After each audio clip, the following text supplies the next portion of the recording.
ദൈവത്തിൻ്റെ അതിപരിശുദ്ധ നാമം വാഴ്ത്തപ്പെടുമാറാകട്ടെ.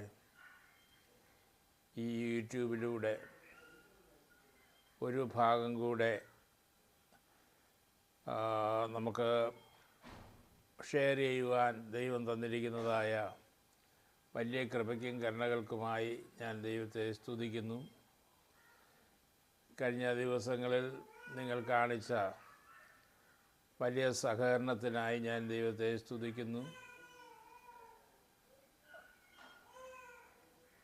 ഇനി ഇതിൻ്റെ ഉപകരണങ്ങളെ ഒന്ന് വ്യത്യാസപ്പെടുത്തണം എന്ന് കൊണ്ട് അതിനെ ദൈവം സഹായിക്കുമാറാകട്ടെ എന്ന് പ്രാർത്ഥിക്കുന്നു. പ്രാർത്ഥിച്ച് ഈ ശുശ്രൂഷ ഇവിടെ ആരംഭിക്കുമ്പോൾ ദൈവത്തിൻ്റെ കരുണയും കൃപയും നമ്മുടെ മേൽ ഓരോരുത്തരുടെ മേലും പകരുമാറാകട്ടെ. സർവശക്തനായ ദൈവമേ, ഞങ്ങളുടെ സ്വർഗീയ നല്ല പിതാവേ, അവിടുത്തെ പുണ്യനാമം വാഴ്ത്തപ്പെടുമാറാകട്ടെ. കർത്താവേ, ഞങ്ങൾ ഈ പ്രോഗ്രാമുകൾ ചെയ്യുമ്പോൾ ചെയ്യേണ്ടവണ്ണം ചെയ്യുവാൻ പ്രാപ്തി തരണമേ. പറയേണ്ട വാക്കുകൾ എന്തൊക്കെയാണെന്ന് ദൈവത്തിനറിയാം. അത് ഞങ്ങളെ കേൾപ്പിക്കുമാറാകണമേ എന്ന് പ്രാർത്ഥിക്കുന്നു. കർത്താവേ, ദൈവമേ, ഇതിൻ്റെ വൈദ്യുതിയെല്ലാം ക്രമപ്പെടുത്തി തരണമേ. ഇത് ജനത്തിന് മനസ്സിലാകത്തക്ക നിലയിൽ പറയുവാൻ ദൈവത്തിൻ്റെ ആത്മാവ് കൃപ ചെയ്യേണ്ടതിന് യേശു ക്രിസ്തുവിൻ്റെ നാമത്തിൽ പ്രാർത്ഥിക്കുന്നു. അങ്ങ് ഞങ്ങളുടെ ദൈവമായിരിക്കുക. സ്തോത്രം. ഞങ്ങളെ പഠിപ്പിക്കണമേ. ഞങ്ങൾ കാതോർത്തിരിക്കുന്നു.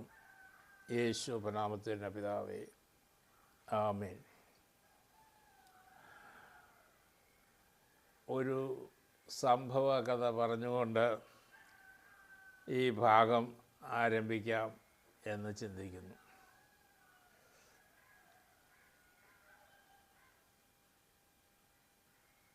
ഞാൻ ഒരു പുതിയ സ്ഥലത്ത് വേല ആരംഭിക്കുവാനായിട്ട് കടന്ന് ചെന്ന സമയങ്ങൾ അവിടെ പകലിൽ പോലും പിശാചുക്കൾ അലഞ്ഞു തിരിയുന്ന ഒരു പ്രദേശം എന്നാണ് ആളുകൾ പറയുന്നത്. പറങ്കിമാവിൻ കൂട്ടം, കൊല്ലമാവ്, കശുവണ്ടി മാവ് നിറഞ്ഞ് നിന്നതിൻ്റെ ഇടയിലാണ് ഒരു ചെറിയ ഷെഡ് ഇടുവാനിടയായിത്തീർന്നത്. അവിടെ ഒരു ആരാധന സ്ഥലം ഉടലെടുക്കും എന്ന് ചിന്തിക്കാത്ത ഒരു സാഹചര്യമാണ് അന്നുണ്ടായിരുന്നത്. അവിടെയുള്ള ആളുകൾ, ഞാൻ ആദ്യമായിട്ടൊക്കെ അവിടെ ആരാധനയ്ക്ക് വിസിറ്റിങ്ങിനൊക്കെ പോകുമ്പോൾ പന്നി ഇറക്കുകയും ചാരായം, ഇതാണ് അവരുടെ പ്രധാന ആഹാരവും. അവിടുത്തെ കാഴ്ച കാണുവാനിടയായിത്തീർന്നത്. ആ നിലയ്ക്കാണ് ജനങ്ങൾ പ്രതികരിക്കുന്നതും. ഒരു വൈദ്യുതിയോ റോഡോ സഫിഷ്യൻ്റായിട്ട് അവിടെ ഉണ്ടായിരുന്നില്ല. എങ്കിലും കർത്താവിൻ്റെ വേലയോടുള്ള ബന്ധത്തിൽ അവിടെ ചെല്ലുവാനായിട്ടിടയായിത്തീർന്നു. അതെങ്ങനെ നടക്കുമെന്ന് കർത്താവിനോട് പ്രാർത്ഥിച്ചുകൊണ്ടാണ് ഓരോ ദിവസവും ആയിരുന്നത്.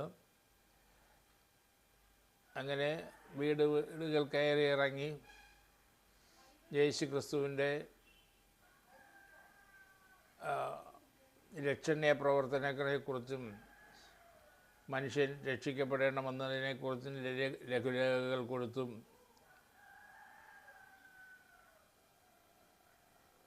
അവരെ ഉദ്ബോധിപ്പിച്ച് കൊണ്ട് വീടുകൾ കയറി ഇറങ്ങി അവരോട് സുവിശേഷം പറയും. അങ്ങനെ ചില വീടുകളിൽ ഞങ്ങളെ സ്വീകരിക്കും, ചില വീടുകളിൽ തിരസ്കരിക്കും. ഇവിടെ പ്രാർത്ഥിക്കണ്ട എന്ന് പറയും, ഇവിടെ വരണ്ട എന്ന് പറയുന്നവരുണ്ട്. എങ്ങനെയും താല്പര്യമുള്ളവരുടെ ഭവനങ്ങൾ കയറി പ്രാർത്ഥിക്കുന്ന സ്വഭാവം ഉണ്ടായിരുന്നു. അങ്ങനെ പോകുമ്പോൾ ഒരു വീട്ടിൽ കയറി പ്രാർത്ഥിക്കട്ടോ എന്ന് ചോദിച്ചു. അത് പല പ്രാവശ്യം അവർ നിഷേധിച്ച ഭവനമാണ്. എങ്കിലും അന്ന് ആ ഭവനത്തിലെ സഹോദരിയുടെ മുഖം വല്ലാതെ വിഷമത്തിലായിരുന്നു. മുഖം കണ്ടാൽ തന്നെ പറയും, ഇപ്പം എന്താണിങ്ങനെ ഇരിക്കുന്നതെന്ന് ചോദിക്കാൻ കഴിയില്ല. പ്രാർത്ഥിക്കാൻ പറഞ്ഞാൽ പ്രാർത്ഥിച്ചിട്ട് പോവുക, അത്ര തന്നെ. അപ്പോൾ പ്രാർത്ഥിക്കാനായിട്ട് തുടങ്ങുമ്പോൾ അവർ പറഞ്ഞു, എനിക്ക് ഒരു ഗ്ലാസ് വെള്ളം പ്രാർത്ഥിച്ച് തന്നാൽ മതി എന്ന് പറഞ്ഞു. അങ്ങനെ ഒരു ഗ്ലാസ് വെള്ളം എടുത്ത് അവർക്ക് പ്രാർത്ഥിച്ചു കൊടുത്തിട്ട് ഞാൻ കുഞ്ഞു പോന്നു. അവരവരുടെ കാര്യം നോക്കിപ്പോയി. ചില ദിവസങ്ങൾ കഴിഞ്ഞപ്പോൾ സഹോദരി ഞങ്ങളുടെ ഷെഡിലോട്ട് കടന്നു വന്നു. ഒരു കാണിക്കയും കൊണ്ടാണ് വന്നത്. ഞാൻ പറഞ്ഞു, കാണിക്കയൊന്നും സ്വീകരിക്കാറില്ല.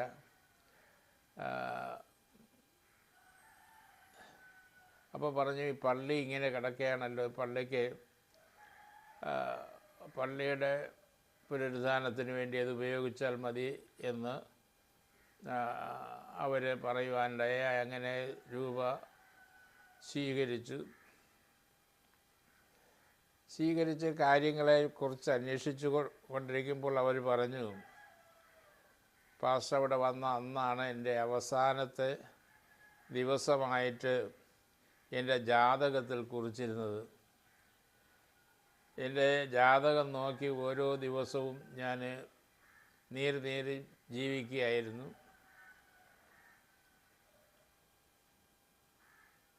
എനിക്ക് 3 പെൺകുട്ടികളാണുള്ളത്, കൊച്ചുകുട്ടികൾ. 1ാം ക്ലാസ്സിലോ നഴ്സറിയിലോ ഒക്കെ പഠിക്കുന്ന കുട്ടികൾ. അപ്പോൾ അവർ ഓരോ ദിവസവും ഇങ്ങനെ ഭാരപ്പെട്ട് ജീവിച്ചു കൊണ്ടിരിക്കുകയായിരുന്നു. ഇതിനിടയിലാണ് പ്രാർത്ഥന എന്ന് പറഞ്ഞ് ഞാനും അവിടെ ചെല്ലുന്നത്.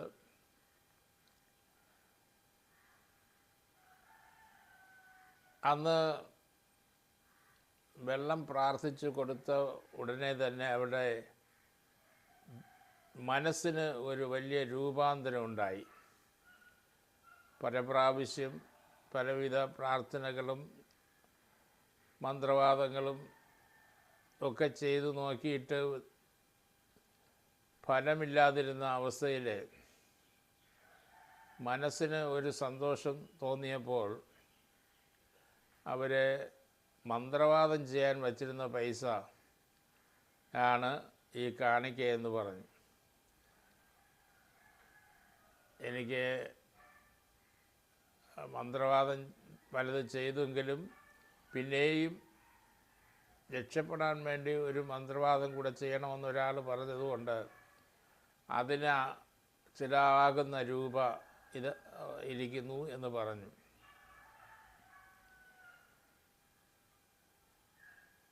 അവരുടെ കയ്യിൽ നിന്ന് വാങ്ങി ഞങ്ങളുടെ ഷെഡ് പണിത് ഓടിടത്തക്കതായ പൈസ, അന്നത്തെ പൈസ അതിലുണ്ടായിരുന്നു.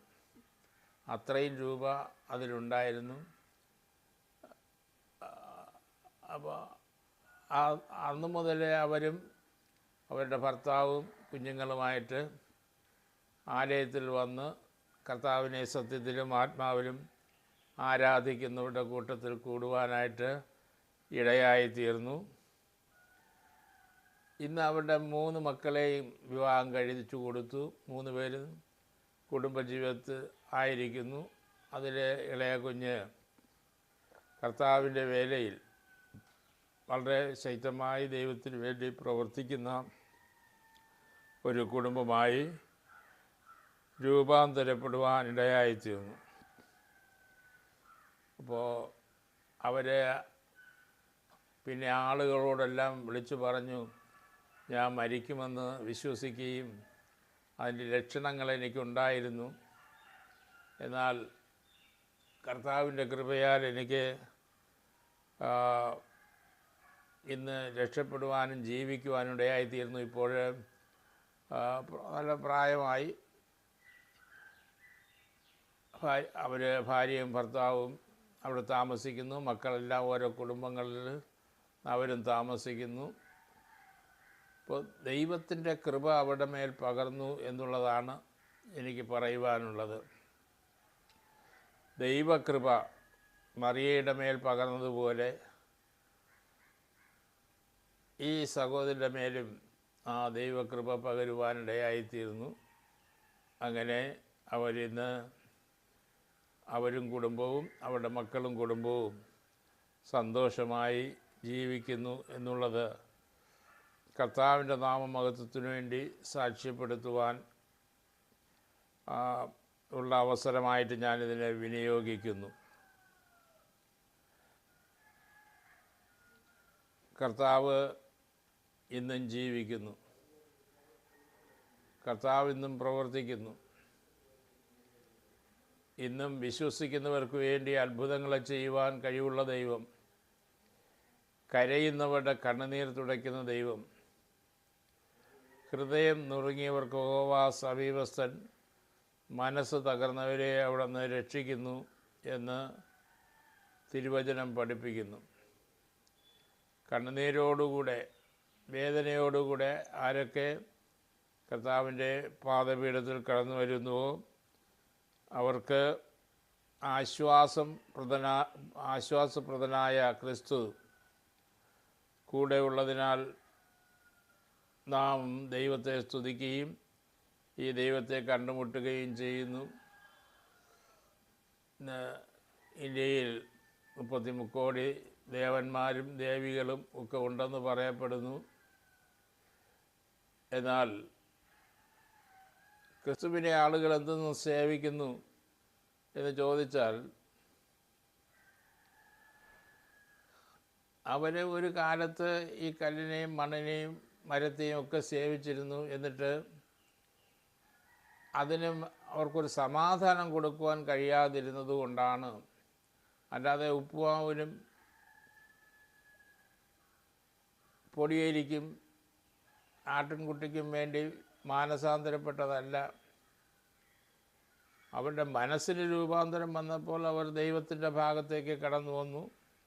ഒരു കാലത്ത് അജ്ഞരായിരുന്നപ്പോൾ, അറിവില്ലായ്മയുടെ കാലം ഉണ്ടായിരുന്നപ്പോൾ അവർ പാമ്പിനെ ദൈവം ഒന്ന് സേവിച്ചു.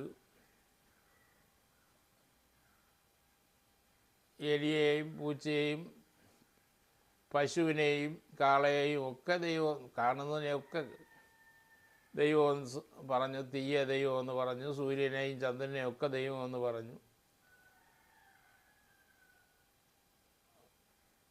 സൂര്യനിൽ നിന്ന് പോലും ഗർഭിണിയായി എന്ന് പറഞ്ഞ കഥകളുണ്ട്, നിങ്ങൾ കേട്ടിരിക്കാം. എന്നാൽ അതല്ല വാസ്തവമെന്നും ക്രിസ്തുവിലെ വിശ്വാസമാണ് വലുതെന്നും പഠിപ്പിച്ചപ്പോൾ ഒരു ചിലവും കൂടാതെ ഈ യേശുവിനെ സേവിക്കുവാൻ കഴിയും. വെടിവെക്കേണ്ട, പൂക്കളെ കൊണ്ട് കൊടുക്കണ്ട, ഏത് കാലത്തും ഏത് സമയത്തും ആണെന്നോ പെണ്ണെന്നോ വ്യത്യാസമില്ലാതെ. നമ്മുടെ രാജ്യത്ത് പെൺകുട്ടികൾ പോയാൽ അവർ തീണ്ടെന്ന് പറഞ്ഞ് അവരെ മാറ്റി നിർത്തുന്ന സമൂഹത്തിൻ്റെ ഇടയിലാണ് ഞാനിത് ഉറക്കെ പറയുന്നത്. പെണ്ണുങ്ങൾ ദൈവത്തിൻ്റെ അടുക്കൽ പോകാൻ പാടില്ല. ദൈവമാണെങ്കിലല്ലേ അത് അറിയുള്ളൂ. അതുകൊണ്ട് അതിനെ അറിയാതെ സേവിക്കുന്ന ആളുകൾ ധാരാളം ഉണ്ട്. അവർക്ക് ബോധം വരുമ്പോൾ അവർ അതിനെ കളഞ്ഞിട്ട് യഥാർത്ഥമായി ജീവിക്കുന്ന ദൈവമുണ്ടെന്ന് മനസ്സിലാക്കുമ്പോൾ അവർ ദൈവത്തെ സേവിക്കുവാൻ താല്പര്യം കാണിക്കും. അതിന് ധാരാളം സമയമോ ഒന്നും വേണ്ട. ചില വാക്കുകൾ കൊണ്ട് മതി. കർത്താവ് വാക്കുകൾ കൊണ്ട് ജനത്തെ രൂപാന്തരപ്പെടുത്തി. വാക്കുകൾ കൊണ്ട് അവരെ സൗഖ്യമാക്കി. ഒരു മനുഷ്യനോട് ദൈവം പറഞ്ഞു, നീ വീട്ടിലേക്ക് പൊയ്ക്കൊള്ളുക, നീ വീട്ടിൽ ചെല്ലുമ്പോൾ നിൻ്റെ കുട്ടിക്ക്, നിൻ്റെ മകൾക്ക് സൗഖ്യമുണ്ടാകും, നീ വിശ്വസിച്ചാൽ മാത്രം മതിയെന്ന് പറഞ്ഞു. അവൻ വിശ്വസിക്കാം എന്ന്, ബാല്യക്കാരന് സൗഖ്യം വരുമെന്ന് പറഞ്ഞു. അവൻ പറഞ്ഞു, കർത്താവേ അത് മതി, നീ ഒരു വാക്ക് കൽപ്പിച്ചാൽ മതി. ആ വാക്ക് കൽപ്പിച്ചു, അവിടെ വിടുതലുണ്ടായി. പിന്നെ ഒരിക്കലേ ഒരു സ്ത്രീ അവളുടെ യേശുക്രിസ്തുവിൻ്റെ വസ്ത്രത്തിൻ്റെ തൊങ്ങൽ തൊട്ടാൽ സൗഖ്യം വരും എന്ന് അവൾ വിശ്വസിച്ചു. അങ്ങനെ അവൾ തൊട്ടു. അവളുടെ രക്തപ്പോക്ക് നിന്നുപോയി.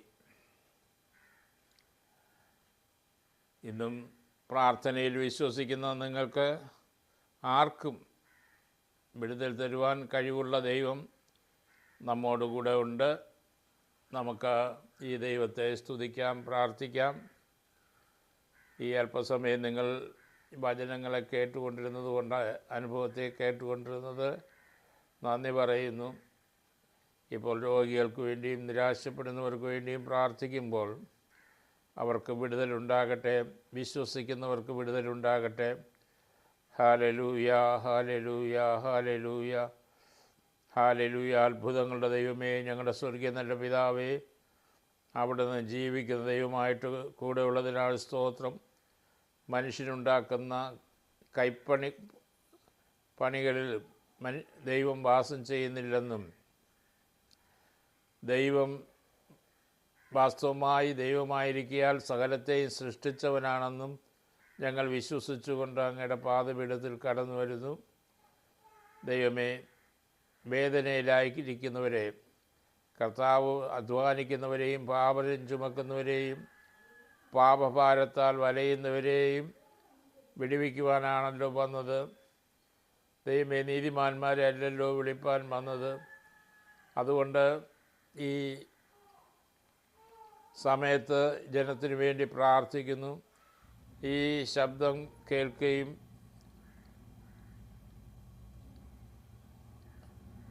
കേൾക്കുന്ന ഓരോ പ്രിയപ്പെട്ടവർക്കും വിടുതലുകൾ ഉണ്ടാകട്ടെ എന്ന് പ്രാർത്ഥിക്കുന്നു. കുഞ്ഞുങ്ങൾക്ക് പഠിക്കുവാൻ നല്ല ബുദ്ധിയും ജ്ഞാനവും ഉണ്ടാകട്ടെ. ചെറുപ്പക്കാർക്ക് പണി ചെയ്യുവാനുള്ളതായ ബലമുണ്ടാകട്ടെ. കുടുംബസ്ഥരായവർക്ക് സമാധാനത്തോടെ കുടുംബജീവിതം നയിക്കുവാൻ ഇടയാകട്ടെ. കർത്താവേ, സാത്താനായ ദുഷ്ടൻ കുടുംബജീവിതത്തെ തകർത്ത് കളയുവാൻ ശ്രമിക്കുന്നവനാണ്, ഞങ്ങൾ അറിയുന്നു. ആ ദുഷ്ടശക്തിയെ യേശു ക്രിസ്തുവിൻ്റെ നാമത്തിൽ ഞങ്ങൾ ശാസിക്കുകയും ഭത്സിക്കുകയും ചെയ്യുന്നു.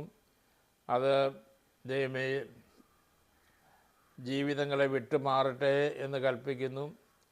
അതുപോലെ അനാവശ്യമായി കടഭാരമുള്ളവർക്ക് ദൈവമേ കടം വാങ്ങരുത് എന്നുള്ളതായ ചിന്ത ഉണ്ടാകട്ടെ. കടം വാങ്ങുന്നത് അപകടകരമാണെന്ന് ചിന്തിക്കട്ടെ. അപ്പോൾ ദൈവമേ എല്ലാവർക്കും ഉപജീവനമാർഗം ചെയ്യുവാനുള്ള പ്രാപ്തിയും വിശ്വാസവും ദൈവം നൽകിക്കൊടുക്കുമാറാകണമേ എന്ന് പ്രാർത്ഥിക്കുന്നു. ഉറപ്പും ധൈര്യമുള്ളവരായി അവരവരുടേതായ ഉപജീവനമാർഗങ്ങൾ ചെയ്യുവാനും ദൈവം കൃപ ചെയ്യണമേ. രോഗികളെ സൗഖ്യമാക്കണമേ, ഭൂതങ്ങളെ പുറത്താക്കണമേ. മുടന്തർ നടക്കുവാൻ, കുരുടർ കാണുവാൻ, ചെകിടർ കേൾക്കുവാൻ, സുവിശേഷം ഈ ലോകത്തിൻ്റെ എല്ലാ ഭാഗത്തും പ്രചരിപ്പിക്കപ്പെടുവാൻ കൃപ ചെയ്യുമാറാകണമേ. പൈസയുണ്ടാക്കി അല്ലെങ്കിൽ രൂപയുണ്ടാക്കി അത് മുഴുവനും യുദ്ധോപകരണങ്ങൾക്ക് വേണ്ടി ചിലവാക്കുന്ന ദൈവമേ യുദ്ധപ്രിയരായ മനുഷ്യർ അതിൽ നിന്ന് പിന്തിരിഞ്ഞ് ദൈവമേ അവരുടെ രാജ്യങ്ങളിൽ സമൃദ്ധി ഉണ്ടാകുവാൻ തക്കവണ്ണം ഈ യുദ്ധങ്ങൾ നിർത്തൽ ചെയ്യട്ടെ. യുദ്ധങ്ങൾ നിന്നു പോകട്ടെ. അടിപിടികൾ, മോഷണം, മദ്യപാനം, വെറിക്കൂത്ത്, ദൈവമേ ദുഷ്ടത, ചതി, വിടക്കുകണ്ണ് ഇവയെല്ലാം മനുഷ്യനിൽ നിന്നും മാറിപ്പോകട്ടെ കർത്താവേ എന്ന് യേശു ക്രിസ്തുവിൻ്റെ നാമത്തിൽ ഞാൻ പ്രാർത്ഥിക്കുന്നു. കർത്താവേ, ദുഷ്ടതയുണ്ടാക്കുന്ന അന്ധകാരത്തിൻ്റെ ക്രിയകൾ ദൈവമേ തകർന്നു പോകട്ടെ എന്ന് പ്രാർത്ഥിക്കുന്നു. യേശുവിൽ വിശ്വസിച്ചുകൊണ്ട് ജനം ക്രിസ്തുവിനെ രക്ഷിതാവായി സ്വീകരിക്കുവാനും കൃപ ചെയ്യുമാറാകണമേ. ദൈവമേ, ആശുപത്രിയിലും വഴിയമ്പലങ്ങളിലും വീടുകളിലുമെല്ലാം രോഗികളായിരിക്കുന്നവരെ ഈ വചനം വിശ്വസിക്കുന്നവർക്ക് വിടുതൽ നൽകിക്കൊടുത്ത് അവരെ ബലപ്പെടുത്തണമേ, അവരെ സൗഖ്യമാക്കുമാറാകണമേ എന്ന് പ്രാർത്ഥിക്കുന്നു. അപ്പൻ്റെ പൊന്നുപാദപീഠത്തിൽ സമർപ്പിക്കുന്നു. ഞങ്ങളുടെ പ്രാർത്ഥന കേട്ട് ഞങ്ങളെ സഹായിക്കണമേ. യേശു ക്രിസ്തുവിൻ്റെ നാമത്തിൽ തന്നെ പിതാവേ, ആമേൻ, ആമേൻ.